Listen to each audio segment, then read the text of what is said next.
Start करते हैं।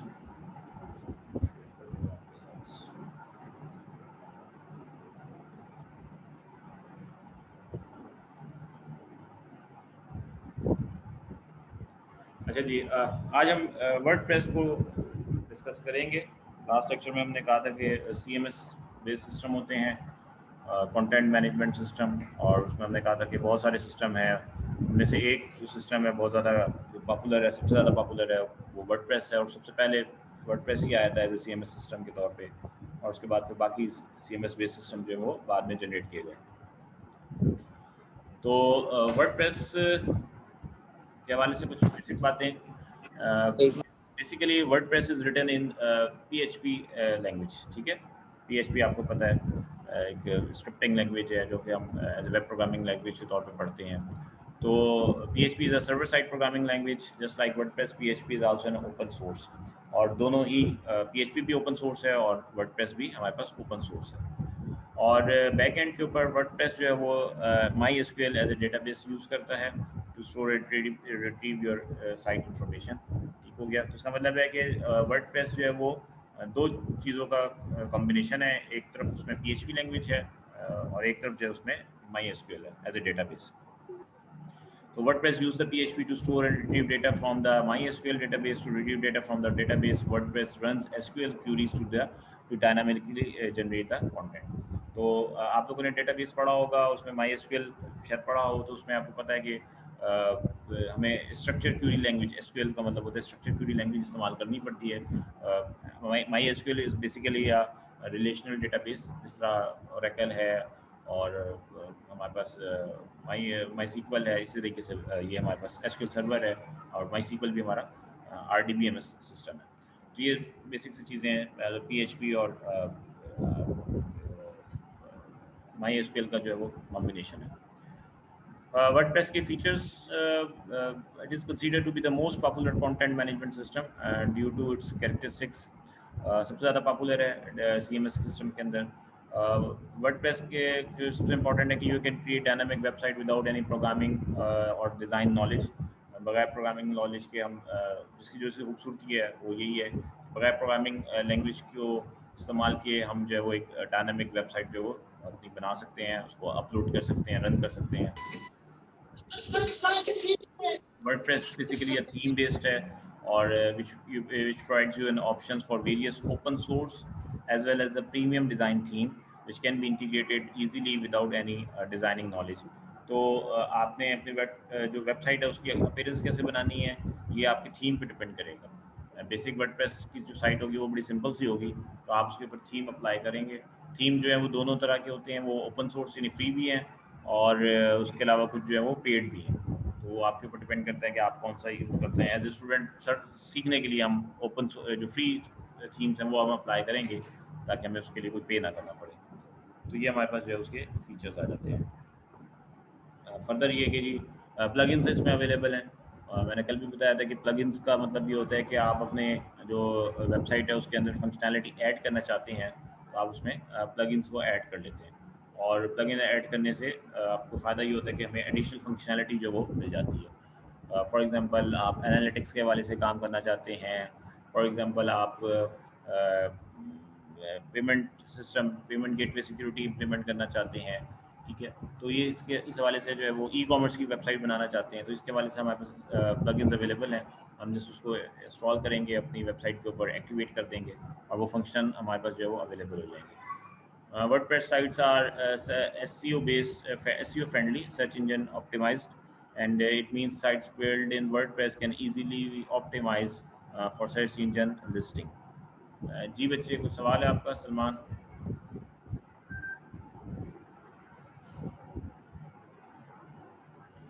साहब, आपने हैंड रेस किया हुआ है, कोई क्वेश्चन है आपका? नहीं है मेरा पास। तो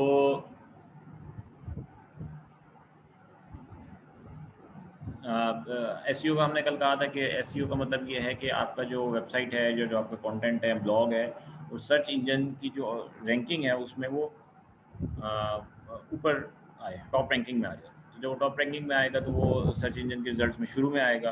अगर वो लो रैंकिंग में आएगा तो वो नीचे आएगा, और जब वो नीचे आएगा तो बहुत सारे लोग उस तक नहीं पहुँचेंगे, उसको एक्सेस नहीं करेंगे। तो ज़ाहिर बात है आप चाहते हैं कि आपकी वेबसाइट पॉपुलर हो, कस्टमर आएँ, विज़िट करें या आपके ब्लॉग पे विज़िट करें, तो आप चाहते हैं कि वो सर्च इंजन के अंदर जो है वो ऊपर आए, ताकि लोग ज़्यादा से ज़्यादा ट्रैफ़िक जनरेट हो और आपकी इनकम जनरेट हो। तो अगेन वो कहते हैं कि जी WordPress sites are search engine SEO friendly and it means these sites can easily be optimized for search engine listing। तो हम हम इन साइट के ऊपर इजीली एसईओ अप्लाई कर सकते हैं, ताकि हम इसकी जो है वो बढ़ा सकें, रैंकिंग बढ़ा सकें। वर्डप्रेस इज मल्टीलिंगुअल, ठीक है, और which allow user to translate content in their languages, और मल्टीपल लैंग्वेजेस के अंदर इसकी सपोर्ट है, सिर्फ इंग्लिश के अलावा भी और बहुत सारी लैंग्वेज के सपोर्ट है। तो अगर आप किसी लोकल लैंग्वेज के अंदर अपनी वेबसाइट लेके जाना चाहते हैं, तो वर्डप्रेस जो है वो भी आपके लिए कर देगा। फिर WordPress has a built media management system which is used to manage images, music, documents और contents and can be use with the text content. तो हमारे पास मीडिया मैनेजमेंट सिस्टम है, जिसके थ्रू आप जो है वो इमेजेस को, म्यूजिक को और डॉक्यूमेंट्स को जो है वो आसानी के साथ मैनेज कर सकते हैं। ये बेसिक से फीचर्स हैं ये, और ऑलमोस्ट ये तमाम फीचर आपको अब तमाम CMS सिस्टम्स में मिलते हैं, मोर और लेस तकरीबन। हाँ, बस ये है कि कुछ जो है वो ओपन सोर्स हैं और CMS बेस्ड सिस्टम, और कुछ जो है वो पेड हैं। तो पेड जो है वो फ्रीली अवेलेबल नहीं है, उसके लिए आपको पे करना पड़ता है, परचेज करना पड़ता है, उसका लाइसेंस लेना पड़ता है। जबकि जो फ्री है हमारे पास, जैसे वर्डप्रेस है, वो आप विदाउट एनी पेमेंट जो है उसको इस्तेमाल कर सकते हैं। लेकिन उसमें फिर ये होता है कि कुछ फंक्शनैलिटी उसकी जो है वो अवेलेबल होती हैं, कुछ बाज़ मिसिंग होती हैं, वो फिर उसके लिए आपको पे करना पड़ता है। वर्डप्रेस के advantages, free and open source है, ठीक हो गया, यूज़र फ्रेंडली है, अवेलेबिलिटी ऑफ डिज़ाइन थीम्स है, प्लगइन्स अवेलेबल हैं, allow use to manage user with different roles and permissions. आपको यूज़र मैनेजमेंट जो है उसमें अलाउ करता है, एसईओ सपोर्ट प्रोवाइड करता है, और उसके अलावा वर्डप्रेस मीडिया मैनेजमेंट है। उसके अलावा वर्डप्रेस कम्युनिटी ऑफर सपोर्ट, ये एक बड़ा अच्छा एडवांटेज है। कोई भी ऐसा सॉफ्टवेयर जो कि कम्युनिटी में पॉपुलर हो चुका हो, और उसको यूज़ करने का एक एडवांटेज ये होता है कि उसकी सपोर्ट अवेलेबल होती है। सपोर्ट से मुराद ये है कि आप अगर वर्डप्रेस को सीख रहे हैं, फर्स्ट टाइम आप उस पर काम कर रहे हैं, अब आपको कुछ समझ नहीं आ रहा कि ये काम कैसे करना है, तो आपको इंटरनेट के ऊपर बहुत सारे फोरम्स, बहुत सारे ब्लॉग्स, बहुत सारे ट्यूटोरियल्स ऑडियो, वीडियो और टेक्स्ट की शक्ल में मिल जाएंगे, जो कि उस साइट से उस सॉफ्टवेयर को एक्सप्लेन कर रहे होंगे, ठीक है।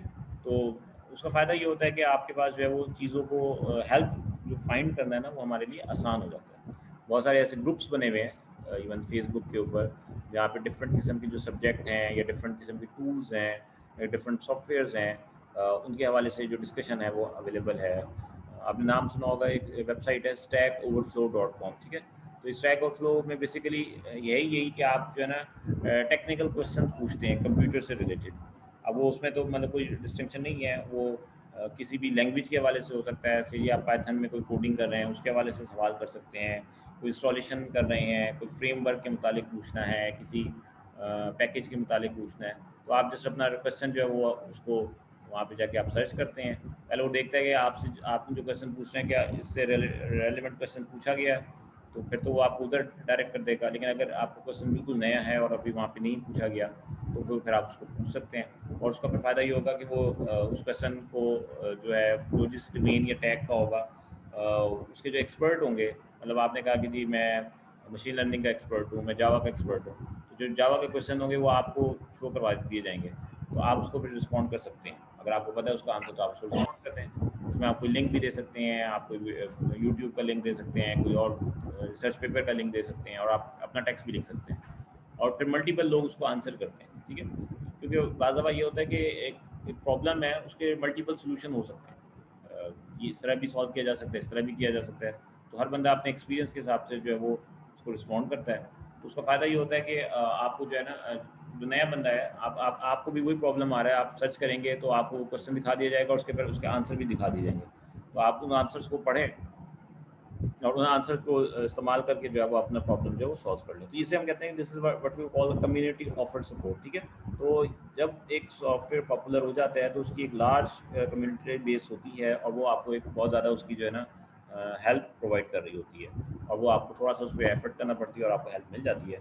तो वर्डप्रेस का एक एडवांटेज ये भी है क्योंकि ये दुनिया में सबसे ज़्यादा पॉपुलर है और सबसे ज़्यादा इसको इस्तेमाल किया जाता है, तो लिहाजा बहुत सारे लोग जो है वो इसके बहुत सारे आपको फोरम मिल जाएंगे, ग्रुप्स मिल जाएंगे जहाँ पे आपको इसकी हेल्प जो है वो अवेलेबल है। कुछ डिसएडवांटेजेस भी होते हैं जी। You needs lots of plugins for additional features कि अगर तो आपकी वेबसाइट बिल्कुल सिंपल है, मतलब as a student point of view से, फिर तो चलें आप एक आधा प्लगइन लगा के काम चला लेंगे। लेकिन अगर आपने एक प्रैक्टिकल प्रोफेशनल वेबसाइट बनानी है तो उसमें आप ज़्यादा से ज़्यादा फंक्शनैलिटी ऐड करना चाहते हैं, तो फिर इसका मतलब है आपको ज़्यादा से ज़्यादा प्लगइन्स ऐड करने पड़ेंगे। और जब आप प्लगइन्स बहुत ज़्यादा ऐड करते हैं तो उससे आपकी वेबसाइट काफ़ी हैवी हो जाती है, उसकी जो लोडिंग टाइम है वो हमारा बढ़ जाता है। तो ये उसका ड्रॉबैक है, ये उसका साइड इफेक्ट आ जाता है। Frequent themes and plugins update. अच्छा, जो थीम और प्लगइन हम इस्तेमाल करते हैं उनके भी अपडेट्स आ रहे होते हैं। ज़्यादातर जिस कंपनी ने या जिन्होंने बनाया है उसके वो डिफरेंट वर्जन निकालते रहते हैं, उसके अंदर वो फर्दर उसमें एनहांसमेंट ले आती हैं, तो फिर हमें भी उसको अपडेट करना पड़ता है। मतलब हमने एक थीम एस्ट्रा किया 2.0, अब पता चला जी एस्ट्रा 2.2 आ गया, तो और उसके अंदर नए फीचर्स अवेलेबल हैं, तो फिर हमें अपना थीम भी अपडेट करना पड़ेगा। तो यही थीम्स के साथ है और यही प्लगइन्स के साथ है। अच्छा जी, स्लो पेज स्पीड हो जाती है एज़ कम्पेयर टू जो वेबसाइट आप पीएचपी में या जावास्क्रिप्ट में बनाते हैं और जो वेबसाइट आप वर्डप्रेस में बनाते हैं, तो उसकी स्पीड जो वर्डप्रेस की साइट की रिलेटिवली लो होती है। उसकी रीज़न वही है कि आपने ज़्यादा प्लगइन्स और थीम्स ऐड कर रखे हैं, तो उसकी वजह से आपकी वेबसाइट हैवी हो गई है और उसकी वजह से वो लोडिंग में ज़्यादा टाइम ले जाती है, तो जबकि अदरवाइज जो है वो इतना टाइम नहीं लेती। फिर जो एसईओ रैंकिंग है वो बहुत ज़्यादा अच्छी नहीं है, ठीक है। बेसिक सपोर्ट ज़रूर मौजूद है, या तो फिर आपको थीम सप्लाई प्लगइन्स ऐड करने पड़ेंगे एसईओ सपोर्ट के लिए, लेकिन जो बिल्ट इन एसईओ सपोर्ट है वर्डप्रेस की वो बहुत ज़्यादा इतनी इफेक्टिव नहीं है कि उसकी वजह से आपका जो कंटेंट है वो टॉप रैंकिंग में आ जाए। क्योंकि अब आप देख लें, आप कोई भी वेबसाइट बनाते हैं, कोई भी ब्लॉग बनाते हैं ना, तो वो कोई यूनिक काम तो नहीं होता, वो तो मतलब यूँ समझ लें कि मिलियंस पीपल जो हैं have already done that time, ठीक है। आप कोई भी काम करते हैं तो ई कॉमर्स की कितनी साइट होंगी दुनिया के अंदर, मतलब मिलियंस के अंदर तादाद होगी, तो फिर उसके अंदर अपने आप को आउटवर्ड आउट करना या आपको अपने आप को इतनी टॉप रैंकिंग में लाना कि आप जो गूगल के फर्स्ट पेज पर आ जाएं, तो इट इज़ वेरी मतलब it's not a easy task, ठीक है। पर लोग करते हैं, ज़रूरी नहीं है कि फर्स्ट पेज पे आ जाएं। अच्छा, और वो ज़रूरी नहीं है कि सिर्फ गूगल ही की रैंकिंग हो। फॉर एग्जांपल यूट्यूब की अपनी रैंकिंग है, अब यूट्यूब के अंदर चैनल में अगर आप सर्च करेंगे तो वो आपको अलग सर्च करके ला के देगा। फेसबुक की अपनी एक रैंकिंग है, सर्चिंग है, तो वो डिफरेंट जो प्लेटफॉर्म है हर एक की अपनी अपनी सर्च रैंकिंग है, तो ज़रूरी नहीं है कि सिर्फ गूगल में ही आए, आप बाकी जगह पे भी आके अपना काम कर सकते हैं। फॉर एग्जांपल आप ब्लॉग लिखते हैं, वीलॉग बनाते हैं, तो आप चाहेंगे कि यूट्यूब के अंदर आप रैंकिंग में आए, ताकि अगर कोई बंदा पाकिस्तान टूरिज्म के ऊपर सर्च करना चाहता है तो आपका जो वीलॉग है उसको शुरू में मिल जाए और वो उससे आपका ट्रैफिक जनरेट हो जाएगा। गूगल से मिल जाए तो वो तो बेस्ट है, लेकिन अदर देन गूगल भी हमारे पास प्लेटफॉर्म है जिसके लिए हमें काम करना होता है। अच्छा जी, और आखिरी है जी वेबसाइट वल्नरेबिलिटी। वल्नरेबिलिटी का मतलब है कि जो वर्डप्रेस बेस्ड वेबसाइट्स हैं, they are slightly less secure and they can be easy target और easy victim for the hackers, ठीक है। तो अभी हमने लास्ट में पढ़ा था कि हैकर्स जो है वो कोशिश कर रहे होते हैं और वो हमने सिक्योरिटी इश्यूज और थ्रेड्स पढ़े थे, तो वो जो डिफरेंट तरह के थ्रेड्स हैं वो वर्डप्रेस की वेबसाइट्स के ऊपर जो है ख़ास तौर पे ज़्यादा होते हैं। उसकी रीज़न ये है कि हैकर्स को पता होता है कि ये जो वर्डप्रेस साइट्स हैं ये ज़्यादा सिक्योर्ड नहीं है, ठीक है। अच्छा, नॉर्मली होता ही है ना कि जो छोटी ऑर्गेनाइजेशन है वो वर्डप्रेस साइट बनवाती हैं, उसकी रीज़न ये कि ओपन सोर्स है तो फ्री ऑफ कॉस्ट है, तो आपको पे कम करना पड़ता है, सिर्फ होस्टिंग के चार्जेस पे करेंगे वेबसाइट होस्ट करने के, और बाकी यानी कि लाइसेंस परचेज करने की पेमेंट नहीं करेंगे।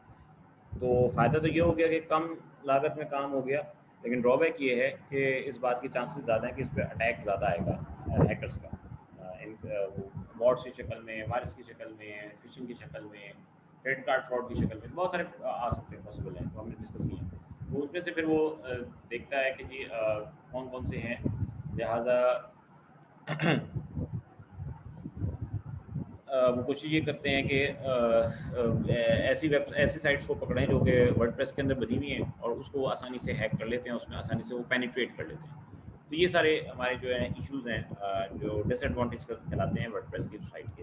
लेकिन डिस्पाइट ऑफ दीज डिसएडवांटेजेस दुनिया के अंदर एक सर्वे के मुताबिक 30% के करीब जो वेबसाइट्स हैं वो शायद वर्डप्रेस बेस्ड वेबसाइट हैं। तो it's a very big number, ठीक है, और ये तादाद मिलियंस के अंदर होगी डेफिनेटली। और इतनी बड़ी तादाद का मतलब यही है कि लोग इसके ऊपर काम कर रहे हैं और काम हो रहा है और ये फंक्शनलिटी जो वो प्रोवाइड कर रहा है। तो इसको इस मतलब इस लिहाज से हम कहते हैं कि जी ये most popular CMS based system है। और सबसे ज़्यादा जो CMS बेस्ड वेबसाइट हैं वो डेफिनेटली वर्डप्रेस ही की हैं CMS के हवाले से। इसमें से इस डिस्कशन में से कोई क्वेश्चन है आप लोगों का तो पूछें।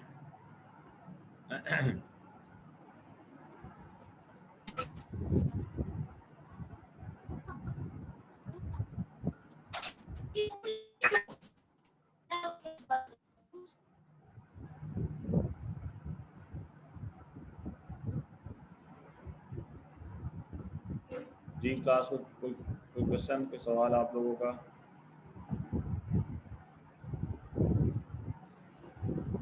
आपने कहा है कि वर्डप्रेस पे जो साइट बनती है वो सिक्योर ज़्यादा नहीं है।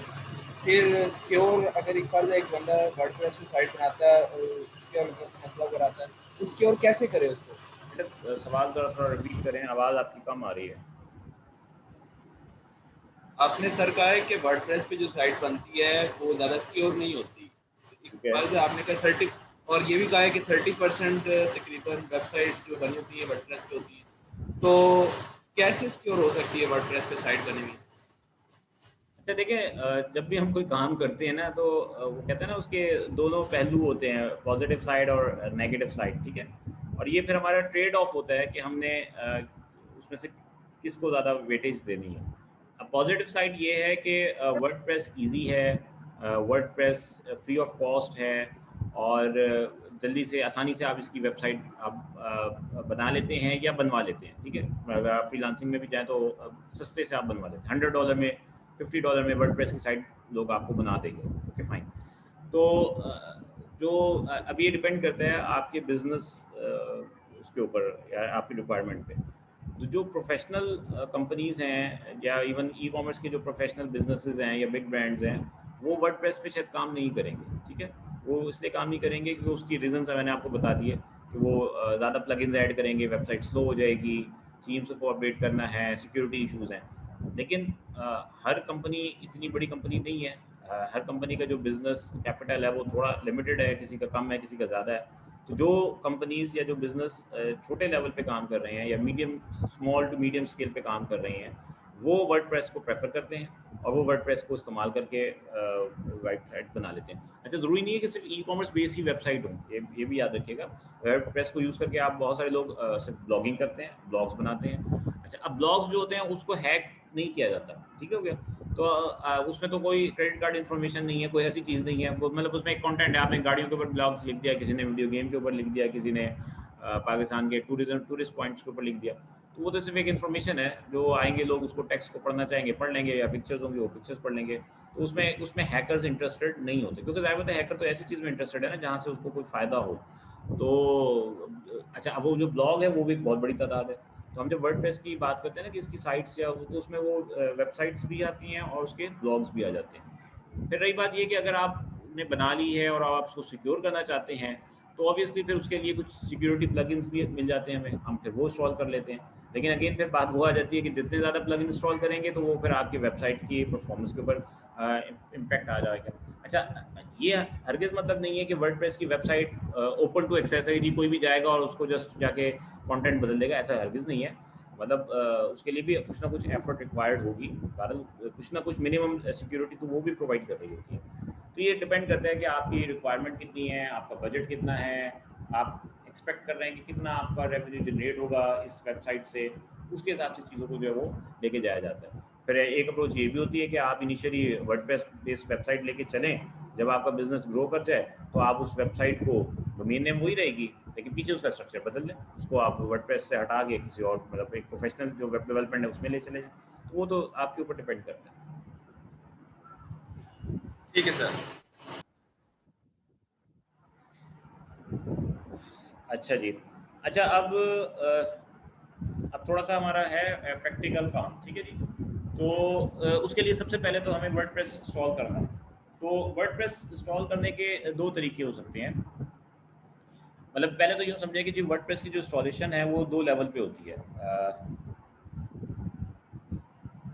एक हमारे पास इंस्टॉलेशन होती है एज़ ए लोकल होस्ट, ठीक है? और एक इंस्टॉलेशन होगी एज़ ए सर्वर के ऊपर, यानी होस्टिंग के थ्रू।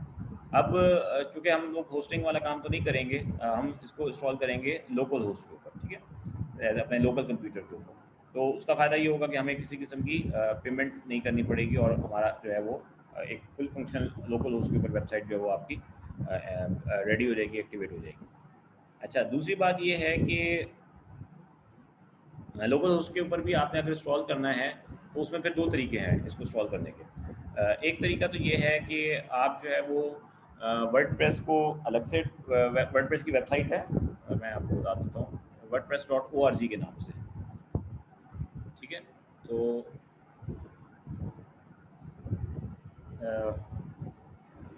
wordpress.org।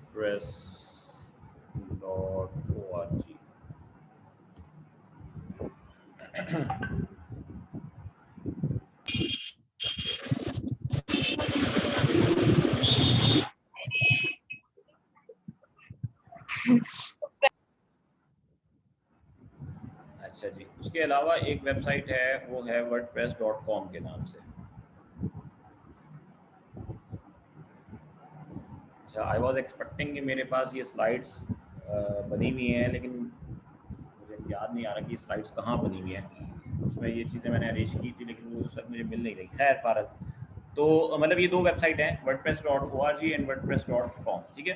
तो अगर आपने अच्छा, अब ये इससे हम पीछे आते हैं एक स्टेप के ऊपर कि हमने वर्डप्रेस को इंस्टॉल करना है लोकल होस्ट पे। उसके हमारे पास 2 मेथड हैं। एक मेथड ये है कि आपको वर्डप्रेस अलग से इंस्टॉल करना पड़ेगा और पीछे कोई सर्वर लाइक अपाची या आपका जो होता है ना वैम्प सर्वर जिसे हम कहते हैं, जिसके अंदर ये आपकी तीनों चीज़ें मौजूद होती हैं, my SQL, PHP, my admin, ये सब शामिल होते हैं। तो ये अलग से आपको करना पड़ेगा और उसके बाद फिर आपको जो है ना कुछ स्टेप्स हैं वो परफॉर्म करने पड़ेंगे मैनुअली, और उसके बाद जो है वो फिर आपका वर्डप्रेस जो है वो लोकल होस्ट के ऊपर कॉन्फ़िगर हो जाएगा और फिर आप उसको यूज़ कर सकते हैं। तो इसमें थोड़ा-सा मतलब करने को तो ये भी किया जा सकता है बस, और इसके आपको ट्यूटोरियल भी मिल जाएँगे, लेकिन उसके अंदर कुछ स्टेप्स ज़्यादा परफॉर्म करने पड़ते हैं। तो एक और जो आजकल मतलब आप समझ लें इसका शॉर्टकट है, वो ये है कि हमारे पास ये एक सॉफ्टवेयर है बिटनामी इंस्टॉलर के नाम से ना, ठीक है? BITNAMI, ये आपको नज़र आ रहा होगा। तो बिटनामी इंस्टॉलर है, वो बेसिकली ये जो बिटनामी इंस्टॉलर्स है ना, ये करते यही है कि ये जो है ना डिफरेंट किस्म के जो इन्होंने इंस्टॉलर्स है ना, उनको एज़ ए मतलब प्रोसेस करके रखा हुआ है। आप जो लिंक है वो बन रहा है bitnami.com स्टैक वर्डप्रेस इंस्टॉलर, आप इसके ऊपर चले जाएँ, इस वेबसाइट के ऊपर। मैं आपको शेयर करा देता हूँ यहाँ पे।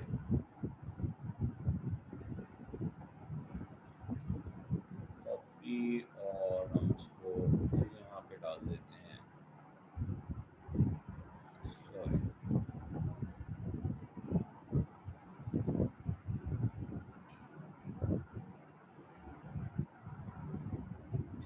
चलिए,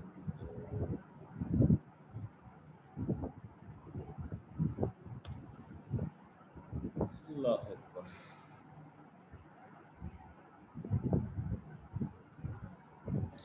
अच्छा जी, तो ये मैं आपके साथ शेयर करवाता हूँ। शेयरिंग में हमारे पास कहाँ आएगा? ये नहीं, ये नहीं है। एक मिनट।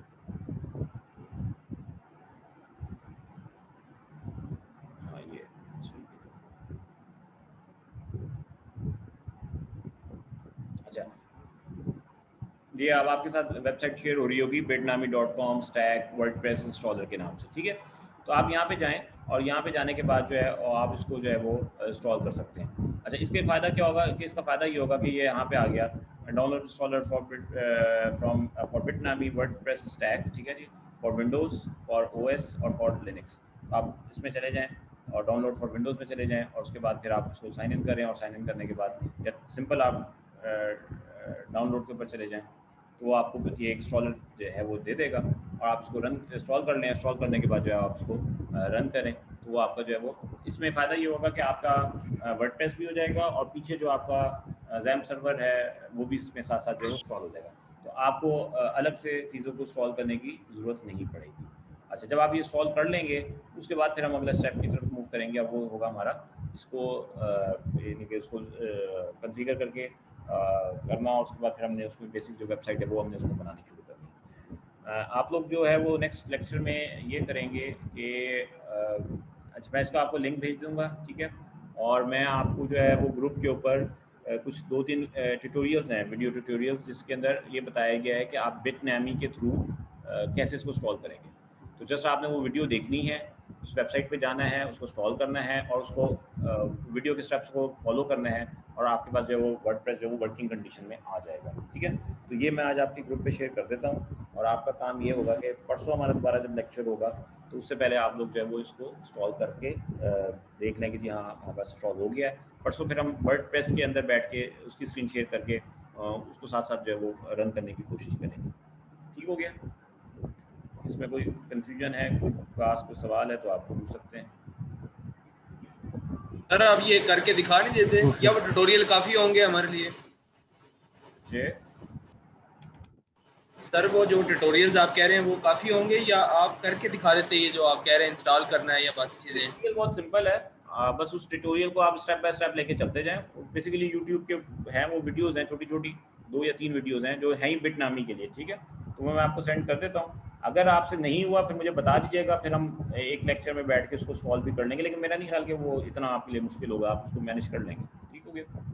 उसमें कोई मतलब ठीक है सर। इतना कोई इश्यू नहीं है, वो सिंपल इंस्टॉलेशन है यार, कोई ऐसे कोई उसमें कोई रॉकेट साइंस नहीं है इसके।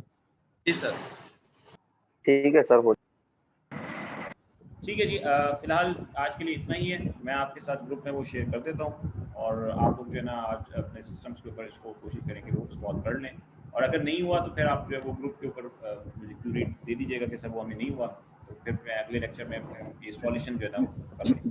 अगर इंस्टॉल हो गया आप सब लोगों से तो फिर हम अगले लेक्चर में जो है वो वेबसाइट क्रिएशन की तरफ चले जाएंगे। इंस्टॉल सबके पास होगा, और सब लोग फिर नेक्स्ट जो लेक्चर होगा उसमें कोशिश करेंगे लैपटॉप के साथ लॉगिन करें, ताकि साथ-साथ आप लोग भी वो स्टेप परफॉर्म करते रहें, और साथ-साथ चीज़ें जो है वो आप लोग प्रैक्टिकली करते रहें। जी सर। सर ये लेक्चर जो रिकॉर्ड आज हुआ, ये पहले वाला हुआ था, ये ग्रुप में सेंड कर देते सर।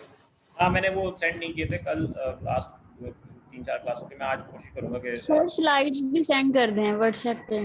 जी, स्लाइड भी सेंड कर दूँगा, और ये जो इसकी रिकॉर्डिंग है वो उसका लिंक भी आपको शेयर कर दूँगा। दोनों चीज़ें शेयर कर दूँगा। जी सर, सारे लेक्चर्स। हाँ, सारों की कर दूँगा। अच्छा ठीक है, स्लाइड नहीं हुई आपकी। वीडियो लेक्चर्स मेरे ख्याल शुरू के जो क्लास में हुए थे वो तो मैंने आप लोगों को लिंक भेज दिया था गालिबन उसका, और हाँ ये जो कल परसों से स्टार्ट हुए हैं ये इनका शायद नहीं भेजा, तो मैं कोशिश करूँगा कि सारे लेक्चर्स का जो वीडियो लिंक है वो सब भेज दूँ आपको। जी ठीक है सर। सर ये वर्डप्रेस जी .com और .org में क्या फर्क है? ये जो बिटनामी है सर wordpress.com और .org दोनों में क्या फ़र्क है?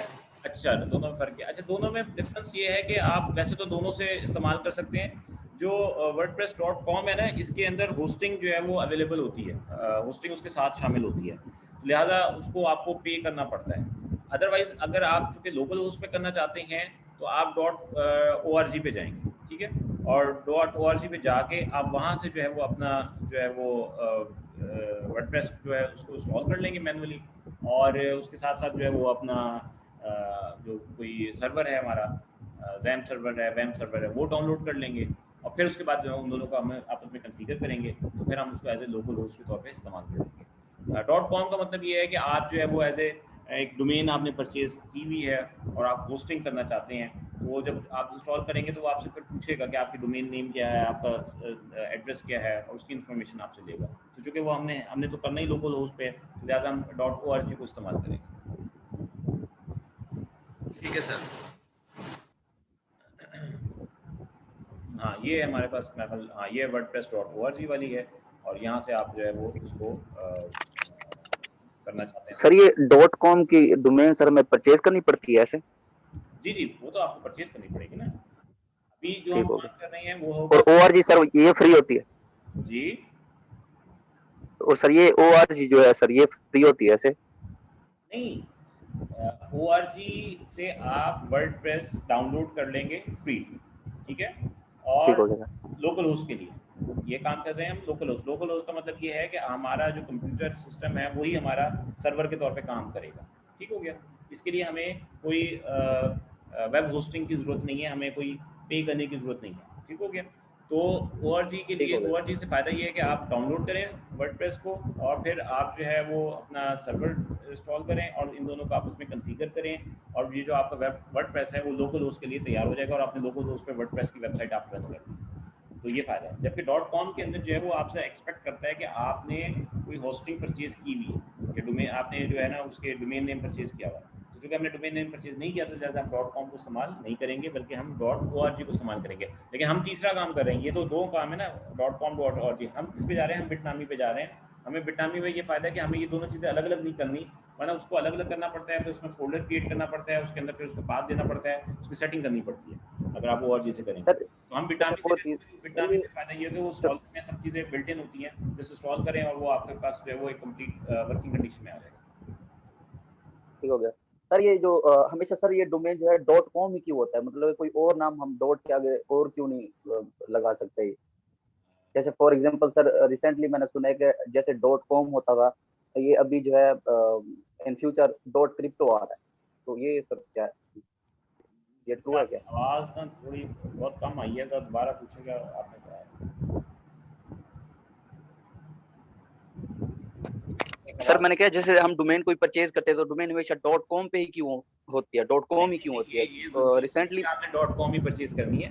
ये तो ना जी .com बेसिकली कॉम का मतलब होता है कमर्शियल, ठीक है। ठीक हो गया सर। .org का मतलब होता है ऑर्गेनाइजेशन, .gov का मतलब होता है गवर्नमेंट, ठीक है।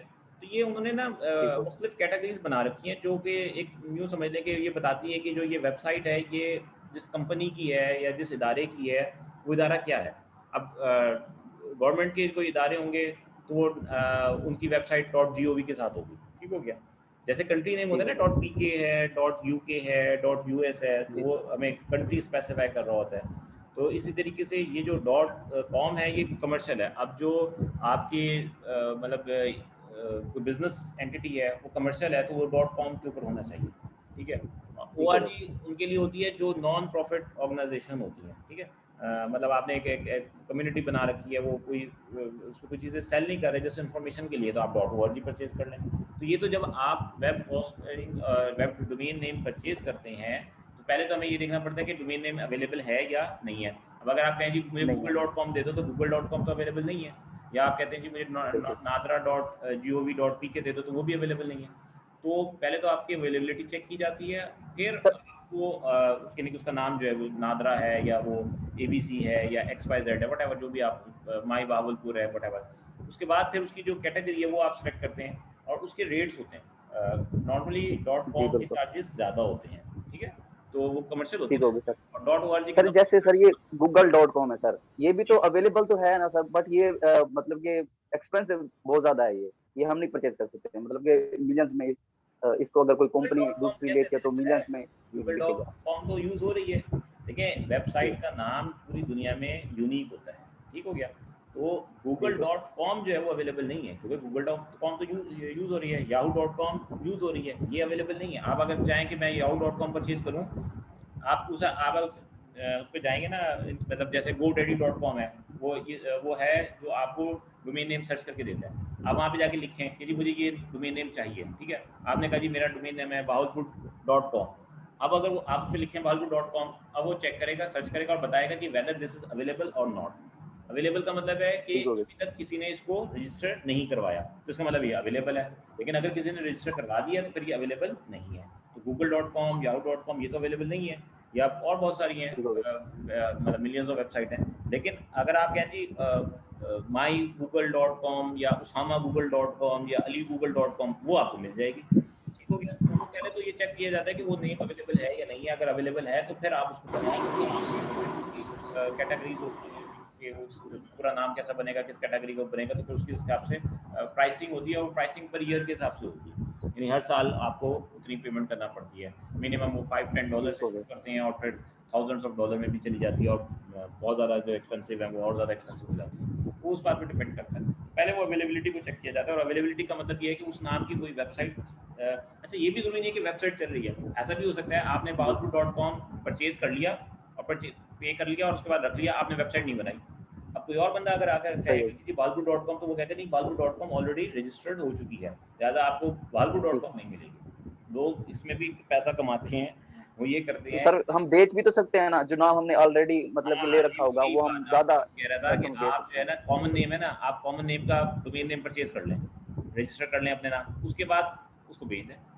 मतलब आपने लिया सपोज करें $100 में, आप आगे उसे $200 में सेल कर दें। अगर कोई कंपनी ज़रूर वो उस नाम से परचेज करना चाहती है, उसको वही नाम चाहिए, तो वो आपको हाई प्राइस के ऊपर वो पे कर देगी और आप उसको सेल कर दें। तो ये काम भी किया जाता है। ये जो है वो डोमेन नेम ऐसे, मतलब कोई ऐसा आ जाता है ना बाद में, कोई एक नया इवेंट आ गया, कोई नया बज़वर्ड आ गया, जैसे अब वर्ल्ड कप शुरू होने लगा है या T20 का वर्ल्ड कप आ रहा है या ओलंपिक्स स्टार्ट हो रहे हैं, अब लोग वर्ल्ड कप के हवाले से सर्च करेंगे, तो आपने क्या देना जी, क्रिकेट वर्ल्ड कप 2020 की आपने एक वेबसाइट डोमेन आपने फटाफट अपने नाम से रजिस्टर करवा ली। अब एक रेल कंपनी कहती है कि जी हाँ हमें चाहिए, ESPN वाले कहते हैं हमें चाहिए, तो अब वो आपसे रब्ता करेंगे, आप कहेंगे जी मैं तो इतने $10 में सेल करूँगा, आप सेल कर दें। तो ये भी काम होता है, बिल्कुल जी होता सर। है कि आप डोमेन नेम ले लें, रजिस्टर करवा लें और पे कर दें। लेकिन उसमें रिस्क है, अगर आपने खरीद लिया और कोई आपके पास आया ही नहीं खरीदने के लिए, फिर क्या करेंगे? फिर वो आपको अपनी जेब से पैसे देने पड़ेंगे। ठीक है, तो ये सारा होता सर है। अगर सर सिर्फ लास्ट क्वेश्चन सर, अगर हम डोमेन नेम एक हम सर हमने ले लिया, जैसे सर bhavalpur.com है फॉर एग्जांपल, जी जी और ये हमसे कोई नहीं लेने आ रहा, फॉर एग्जांपल नहीं आ रहा, और इस पे फॉर एग्जांपल हमने ये उस वेबसाइट से $100 में लिया था, ये नेम रजिस्टर करवाया था, तो अगर मेरे से ये कोई दूसरा बंदा नहीं लेना चाह रहा और उसी वेबसाइट को मतलब कि वो $100 में वापस ले सकता हूँ ये अनरजिस्टर करके ये नाम? क्या कर सकते हैं, $100 वापस दे सकते हैं। हाँ जी, मतलब कि जैसे सर मैंने रजिस्टर करवाने के लिए $100 उन्हें पे किया था उस वेबसाइट को जहाँ से ये सर डोमेन नेम वो हम परचेज वापस थोड़ी करते हैं, मिलेंगे आपको, वो तो आपने रजिस्टर करवा वो लिया। नहीं मिलेंगे सर? वो तो 1 साल की पेमेंट ठीक है हो ना, गया। वो आपने 1 साल की पेमेंट उनको करके आपको उन्होंने रजिस्टर कर दिया। हाँ, ये हो सकता है कि अगले साल आप उसको अब रीन्यू ना करें, उसको आप ड्रॉप कर दें। ठीक मतलब हो गया। आपका आपने तो बेचने के लिए किया था, 1 साल तक नहीं बिकी, आपको लग गया कि इसमें कोई इंटरेस्टेड नहीं है। तो नॉर्मली तो ज़्यादातर तो लोग डोमेन नेम लेते हैं इसलिए कि उन्होंने उस नाम से वेबसाइट लॉन्च करनी होती है बेसिकली। तो वो तो ज़ाहिर बात है जी सर। उसको अपना बिज़नेस शुरू करेंगे और वो जब बिज़नेस चल पड़ेगा तो वो तो वेबसाइट को पे करते रहेंगे। अब j.com है, gulahmed.com है, daraz.pk है, तो ये तो हर साल आपको अपनी पेमेंट कर रहे होंगे ना, रिन्यूअल कर रहे होंगे। लेकिन अगर आप नहीं जी करना चाहते तो वो पेमेंट तो आपको नहीं मिलेगी। तो रेंट है 1 साल का, वो आपने पे कर दिया, उसके बाद हाँ अगले साल का रेंट आप पे नहीं ठीक करेंगे, हो गया। तो वो आपके नाम से जो रजिस्टर्ड है वो खत्म हो जाएगी, वो दोबारा फ्री हो जाएगी, फिर कोई और बंदा उसको परचेज कर सकता है। ठीक हो गया। थैंक ये सारी चीज़ें होती हैं। ठीक है जी, सर मैं जो डोमेन की कीमत है वो एक ही रहती है, मतलब जब भी वो साल भर रिन्यू होती है या चेंज होती रहती है? क्या चीज़? डोमेन की फर्ज कर लें हम $100 में परचेज करते हैं, उसको जी। हमने 1 साल के लिए ले लिया है, अगले साल भी $100 उसकी रहेगी रिन्यू की, या ज़्यादा हो जाती है? वो प्राइसिंग प्लान होते हैं, नॉर्मली ये कांस्टेंट होते हैं, लेकिन मतलब वो डिपेंड करता है कि जिससे आपने परचेज़ किया वो उनकी क्या वो होती है। असल में ना ये इस बात पे डिपेंड करता है, $100 उसमें असल में पैकेज होते हैं। मतलब डोमेन नेम तो है जी bahawalpur.com, अब bahawalpur.com के साथ आपको ये तो है डोमेन नेम, अब डोमेन नेम के साथ आपको होस्टिंग भी तो चाहिए ना। होस्टिंग करने का मतलब है कि आपको सर्वर भी चाहिए, या